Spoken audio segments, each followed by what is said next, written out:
Hi there. So my name is Kazim. I'm a researcher at the Community Policy Forum, CPF. And CPF is an independent think tank that seeks to promote evidence-based and community-centered approaches to policymaking surrounding the structural inequalities facing British Muslim communities. Thank you very much for joining today's discussion. I'm very lucky to be joined today by Dr. Aaron Winter, who is Associate Professor of Criminology and Criminal Justice at the University of East London. His research is on the far right with a focus on racism, mainstreaming, and violence. He has co-edited a number of books on terrorism, criminology, and the far right, and is co-author with Aurelian Mondon on Reactionary Democracy, How Racism and the Populist Far Right Became Mainstream. He is also a co-editor of Identities, Global Studies in Culture and Power, and the Manchester University Press book series, Racism, Resistance, and Social Change. So we're here today to discuss a very important topic, that of the global nature of white supremacist ideology. And last Saturday, 14th May, Peyton Gendron, an 18-year-old white man, opened fire at a supermarket in Buffalo, New York, killing 10 people and injuring 3 more. 11 of the victims were Black, and 2 were white, and 9 of the 10 that were killed were African American. So Dr. Winter, obviously this is sadly not an isolated incident. We've seen a number of far-right attacks in recent years, in Christchurch in 2018, where 51 Muslims were killed, an attack on a mosque in Quebec in 2017, the massacre carried out by Anders Breivik in Norway in 2011. So how would you explain the global nature of white supremacist ideology? All right, thank you very much for having me on. It's a good opportunity to discuss the issues and this horrific event. I'm just sorry that it occurred, and sort of my thoughts are with the victims and their families and those most affected. The global nature of white supremacist ideology and the far right, I mean, it's an important question, and I think it's being asked quite a bit as we're seeing these attacks go on in different locations globally, and particularly specifically across the West. And we're also seeing at the same time this sort of a rising tide of racist and reactionary political movements, politicians, campaigns, and media commentary. So the global nature of this is really important, not to forget the specific contexts in which these occur and which inform them. That said, I think it's really important to note that when this happens, and I think more widely with racism, there is a tendency of countries to say, well, it happened there. Thankfully, it's not as bad here. And I think you see this a lot when you see such extreme violence in America, this extreme racist violence. And it often gives rise to other countries which have serious far right and racist problems, act as if the problem is not as severe there.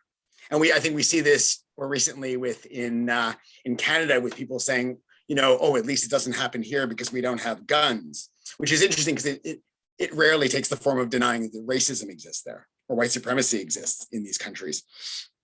I think we have to look at a global phenomenon, but always also focus our analysis and our response locally and contextually because of the long histories of racism, colonialism, and white settler colonialism in these different contexts, the laws and the sort of political developments that can also color a backlash, if you will, or what can be the target of the attacks. Thank you very much for that. And I mean, you did touch on sort of the way in which media discourse, the way in which political discourse from politicians has perhaps had an impact, right, on the rise of racism and particularly of white supremacism in Western countries. So I'd like you to please sort of delve into that a little bit more, if you would. The ways in which racism and the ideology of the far right has been increasingly mainstreamed in recent years, and I know that this has been a large focus of your work, and particularly how and why this has translated into violence, particularly against Muslims and people of color. Okay, thanks. Yeah, I mean, one part that I left out of the first question because I thought it would come up in a different form is one example of the global travel of these ideas is replacement theory, which has allegedly inspired this particular attack and these particular murders and this violence, which traveled from the work of Renaud Camus through to Tarrant and the Christchurch attack, to Fox News and members of the Republican Party in the United States, and the way in which these ideas do have currency, and the way in which particularly the idea of the West, Western civilization, I read white civilization, perceives itself under attack, and mobilizes the forces of conspiracy theory, racism, and violence, and the intersection between them against immigrant, refugee, and asylum seekers, and racialized, minoritized populations. And I think that is really important to understand the global reach of this, the global nature of this particular kind of iteration of white supremacy and far-right mobilization. But I think it's also key to understanding mainstreaming, which is why I sort of, I want to use it as a bridge as well, is because this was a, allegedly fringe far-right idea, particularly one that developed in Europe and was about what was labeled reversed colonization, a reversal of the order of things, of the European history of and sense of entitlement to travel and expand, occupy, destroy other lands and peoples and cultures. And the idea that immigration was somehow a reversal of that, not in a necessarily kind of like just indirect way, but as a conspiracy, if you will, where immigrants were being allowed in to destroy Western civilization and intended to do so. And I think that these ideas have increasingly become mainstream. And I think I would make I would qualify that in several ways. One is, one of the reasons such an extreme form of what we call sort of nativism and anti-immigrant racism and xenophobia or xenoracism was able to get into the mainstream occurs because of three major issues. I mean, one is the already mobilized white anxiety, white fears that have been weaponized and capitalized on by politicians in the media. There is the fact that there is a mainstream anti-immigration bordering sort of politics, which is itself already very mainstream. Mm-hmm. And the third is that, and something me and Aurelian and Mondon have discussed a lot in our work, about the ways in which liberal forms of racism and Islamophobia represent themselves as not racist, as colorblind, as post-racial, but represent particularly Islam and Muslims as somehow illiberal and threatening to the peaceful settlement of liberal democratic societies. And the way in which that allows racism and far-right ideas back in under the auspices of liberalism, tolerance, etc. Now, what's interesting about that also is that coupled with that is another liberal idea, and that is one of free speech, where we see far-right ideas being platformed again and again, sometimes under the auspices of we need to expose bad illiberal ideas, and sometimes under the auspices of like, we need to hear the diversity of ideas in the society and people can decide in the so-called marketplace of ideas. And what that ends up doing is that ends up giving a platform again and again and again to far-right ideas, to racism, as if they're democratic ideas. And this is tied to also what Aurelian and in his other work as well refers to as the populist hype. The idea of representing these ideas about immigration, about Islam, and as representing the will of the people.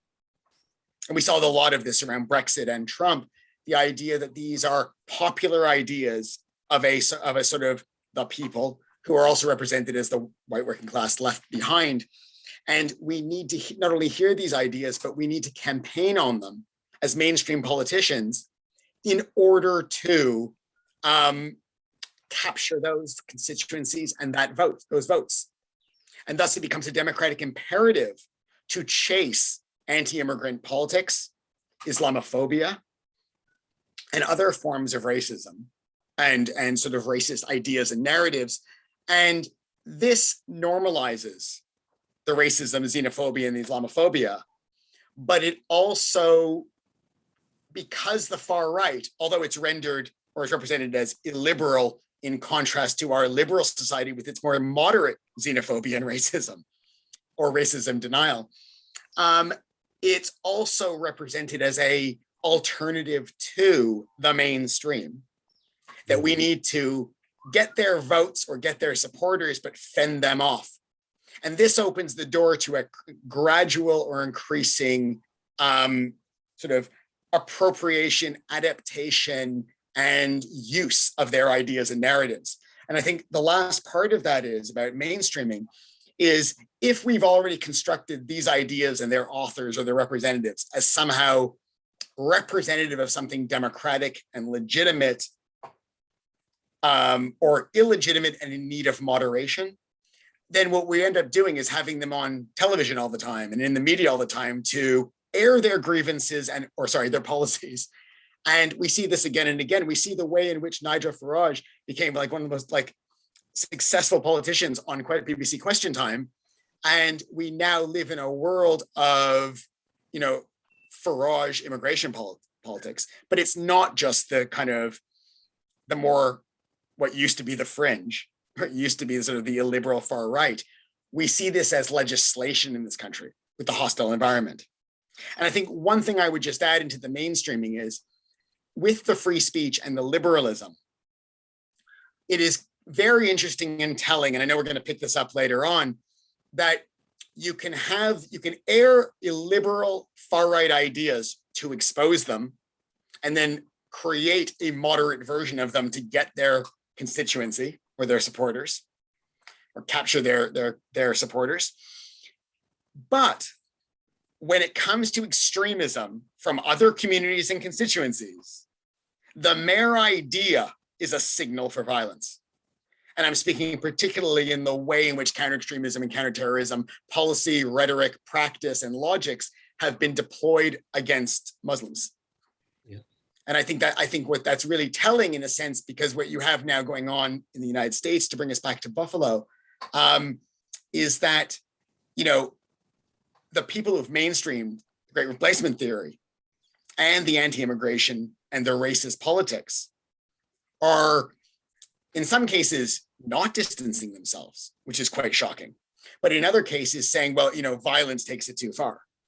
And it's interesting where violence becomes a limit of something and the idea is democratic, and where the idea or the mere critique of or criticism of, say, British or American foreign policy becomes a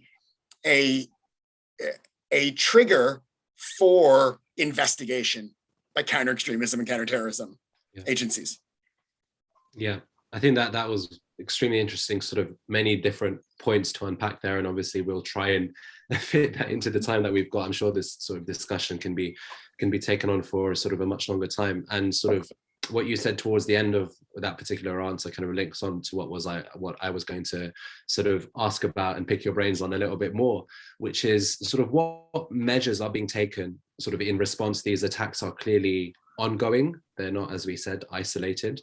And if you're looking, for example, at the US, where this violence has become particularly pronounced against African Americans, against Muslims as well, including in Canada, which is where you're from, what measures are being taken in response to these attacks and to counter the far right in general when it comes to counter-extremism and counter-terrorism? Yeah, I mean, there's also, I mean, there's a lot to unpack there, and there's different measures being and different ideas being floated in different countries. There's also an idea circulating about sharing good practice. And what's interesting about that, because I've been party to some of these conversations, is all these discussions about good practice are about sharing ideas from one context to another, as if there's no criticism of the practices in a given context. Like the idea of ideas about prevent, which is sort of under review, if we will, which we can come back to, somehow feeding into or being part of the discussion about good practice in the United States and Canada, which is somewhat ironic. So I want to start by sort of, maybe this is sort of like slightly inside baseball, but like one of the big myths about counterterrorism and counter-extremism is they never call it terrorism or extremism when white people do it or when the right does it. Now, that is actually completely incorrect. Now, when they do, it doesn't mean that the individuals, we call it individuals, or the organizations or the movements it doesn't mean they implicate white people or their rights or Americans or whatever identity they may have, whatever constructed identity they may have.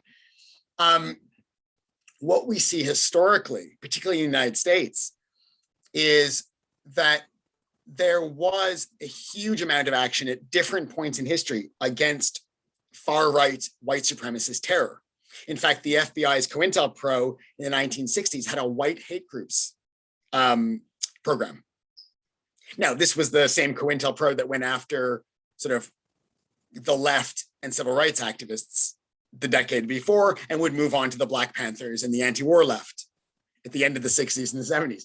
And the difference, I think, would be is that in a sense, historically, when they've gone after the right and the far right, they've done so on the basis of violence as opposed to identity or ideas. And I think that's really crucial. And it's always been seen as extremists who are almost foreign to the body politic or foreign to the community they come from.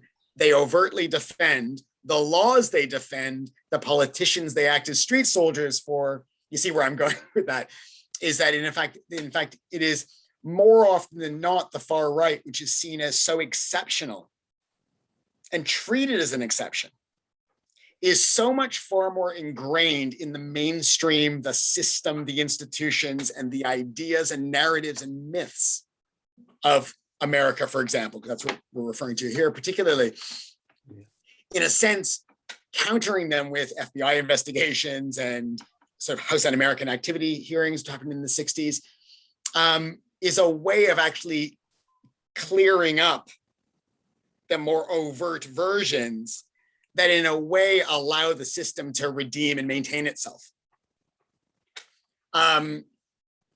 You clear out the sheriff's departments where you have sheriffs who are Klansmen, but you don't change the institution of policing, if you will. Now, we also saw investigations, particularly in the 1990s after the Oklahoma City bombing, in which they went after domestic terrorism, militia movement, anti-government groups, explicitly far-right groups. And they also did investigations into the Ruby Ridge siege and the siege at Waco. And in these, they brought these activists, these movements, to the Capitol. The irony is not lost in that one either. And they spoke to them. They listened to what they had to say. The government even took, the hearings also even took some responsibility for the sieges that motivated the militia and anti-government movement to attack. The difference is at no point were all of these people, communities, or even necessarily movements implicated or treated as a suspect community. I mean, the idea of having white people as a suspect community or Christians as a suspect community. At the same time, we even see, like with, for example, because sort of anti-abortion activism is in the news and legislation is in the news, you know, at no point have we discussed the humongous role of anti-abortion extremists and terrorists in stoking fear and acting as enforcers and street supporters for the more mainstream Christian right and Republican right. And I'm saying all that as a sort of long way of saying there has actually been no crime called domestic terrorism.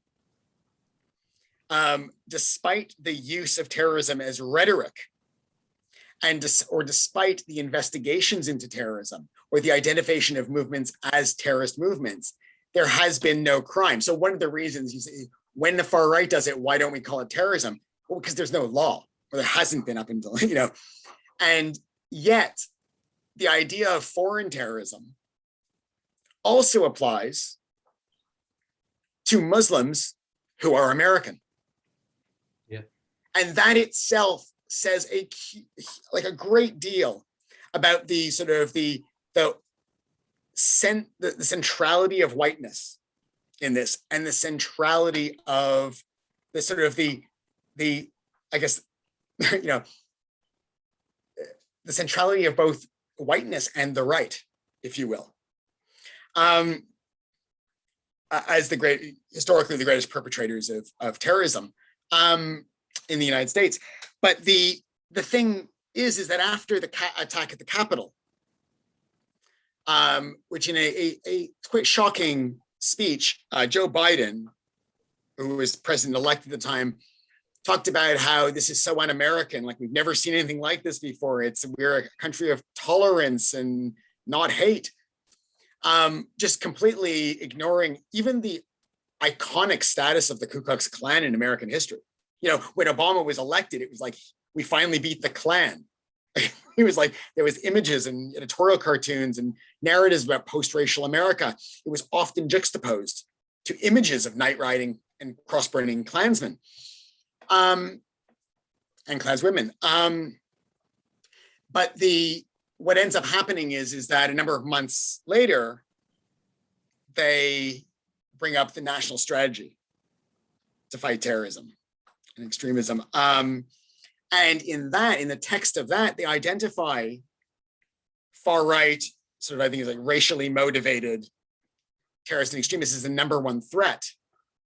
And then proceed to tell this narrative of all the horrible things that have happened in American history, of like Klan bombings and Oklahoma City bombing and El Paso and et cetera. And you create another story about this immense history that was denied a few months earlier, or ignored a few months earlier.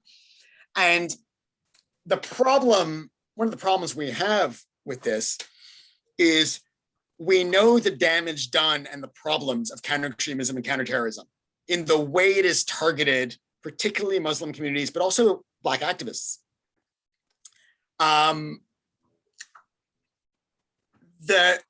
The use of it to combat the far right and white supremacists has three fundamental problems. One is it gives rise to the expansion of those counter-extremism, counter-terrorism, securitization logics, policies, practices, and budgets, which will then still disproportionately affect the communities who are already designated suspect and a threat to the system. And we have to note that the far right is rarely a threat to white supremacy, patriarchy, or capitalism. The other problem with it is that can we entrust policies, programs, institutions, agencies, and agents who have already been criticized for institutional racism and the legitimization of Islamophobia, for example, with combating racism? The third problem is, and I think it's linked to the former two, is that we're still in a context in which politicians are chasing the so-called like left behind white grievance voter.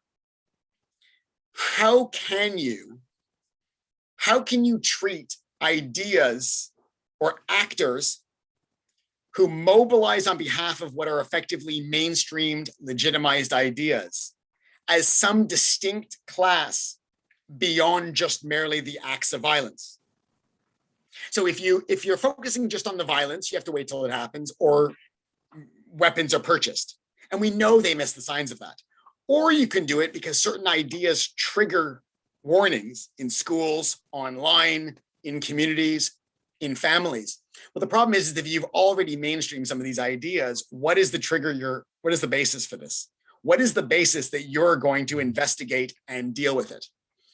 At the same time, if these ideas are mainstreamed, and we know racism is systemic and institutional,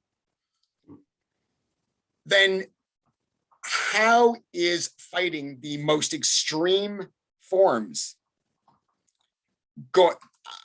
is that going to distract from the other racist, systemic institutional racism and racist harms which people live with every day, including ones that can manifest in overt, explicit, and even so-called extremist violence?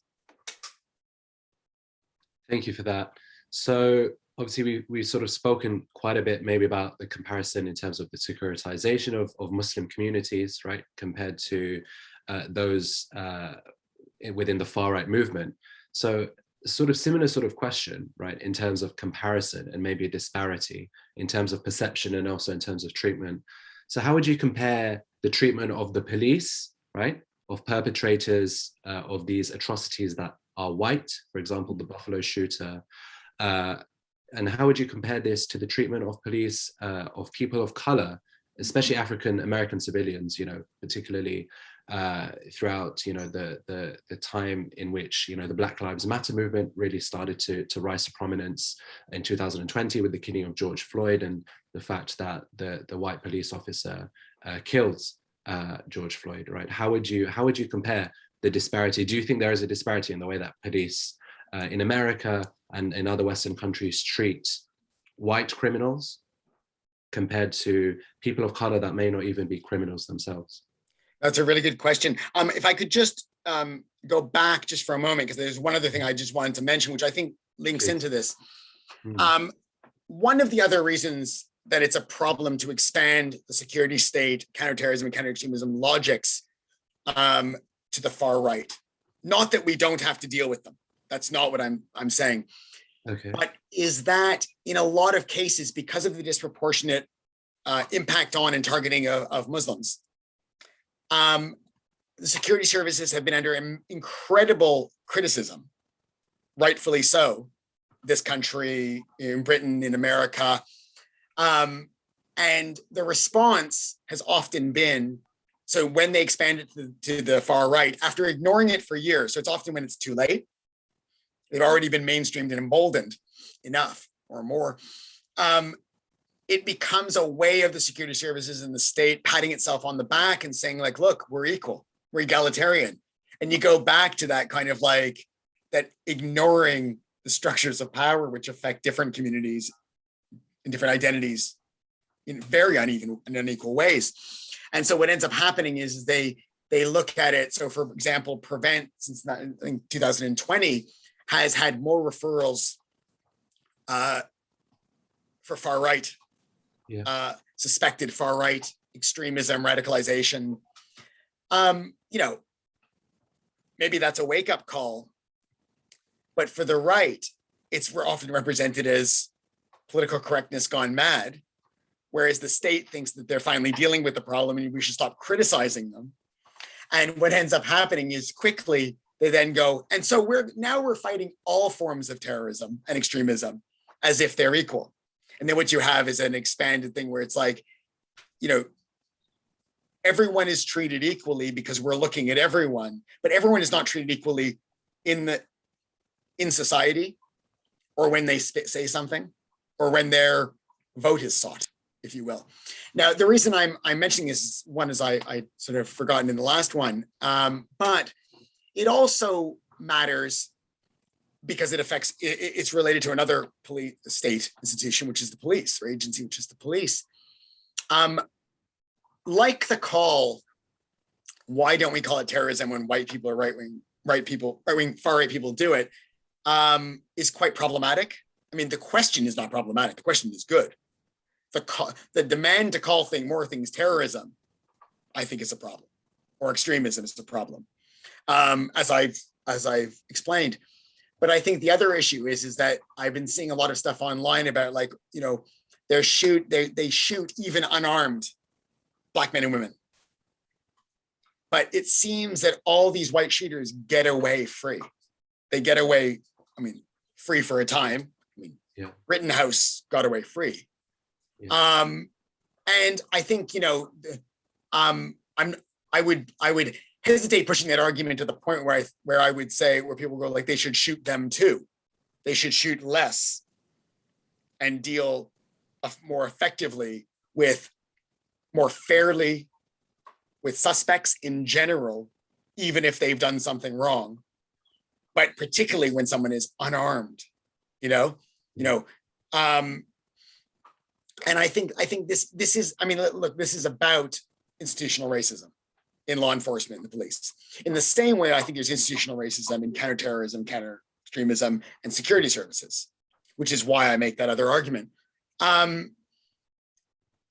But I think the way in which particularly these far-right actors get to walk out of these situations, in some ways might have to do with how heavily armed they are. But actually, they're white. They're not suspect on sight in the same way because of the racism, because the police see them, but also we also have a situation where the far right has largely been supportive of law enforcement. There is overlap in ideas, identities, loyalties, and in some cases, we're learning a lot about membership. And that it doesn't have to be overt membership or overlapping membership. It doesn't have to be infiltration. It can be shared identities, identifications, interests, loyalties, et cetera. But I think we saw this more like overtly in the way in which the police so heavily-handedly dealt with Black Lives Matter protests, the way in which they dealt with it when in previous far-right marches in Unite the Right or in Noonan or other places where they would stand by as these people marched, and they were worried about so-called Antifa violence or Black Lives Matter violence. And then they, many stood by as well during the Capitol attack. And that sends a really, really strong signal. The fact that it can be denied, the double standard can be denied, is still absolutely shocking in the face of all this evidence. But it also means, and I think this is part of the issue of racism and power, is we're starting at a different level where the onus to prove racism and state complicity in racism is so much greater. It's so much greater. It's like the system is built to deny it. And the more in which white grievance politics and far-right ideas become mobilized, the more in which the denial of it becomes an absolute aggressive defense, a defense that cannot tolerate criticism and cannot tolerate protest. It can barely tolerate slight criticism. But the thing that's interesting about that is then we get with Prevent, for example, to go back to it, there was this period of time where Prevent was like sort of, okay, it's finally equal now. And we see from leaks from the Shawcross review that it's like, it's gone too far. It's actually disproportionately targeting the far right. And one of the things that comes out in these leaked documents and these discussions around it is one of the worries from the review seems to be that the ideas that are motivating the investigation by Prevent or the referrals are considered mainstream right-wing ideas. And that, I think that says a lot about where we are, about the fact that like the burden on Muslims to prove an idea is not extremist or leading to terrorism, but there's another great burden on critics of Prevent to prove that the system is unequal, the system is racist, and that the system has already mainstreamed these far-right ideas. Thank you very much, Dr. Winter. I think even like sort of throughout the whole discussion, and particularly towards the end there, you introduced some very interesting insights and debates that I'm sure could be discussed a lot further, and perhaps we will return to many of these discussions in the future. I thoroughly enjoyed sort of sitting here and listening to many of your insights in regard to not just the Buffalo shooting, but as we discussed, this very global, incessant ideology that is not going to go away anytime soon. And unfortunately, we will continue to see these sort of acts of violence perpetrated because of the way in which the ideology has been entrenched across the Western world. So thank you very much, Dr. Winter, for your time. We really do appreciate it. Please do give Dr. Aaron Winter a follow on Twitter, always posting some very, very interesting stuff. As mentioned at the beginning, he co-authored a book in 2020 with Aurélien Mondon titled Reactionary Democracy, How Racism and the Populist Far Right Became Mainstream. So to learn more about some of these issues and this wider topic, please do check that book out as well. Please also follow Community Policy Forum on Twitter if you haven't already. Our website is communitypolicyforum.com, and also do subscribe to our channel on YouTube so that you don't miss our latest events and discussions such as these, and our podcasts and videos and other such material. So thank you very much for your time. Have a good day and take care. Thank you.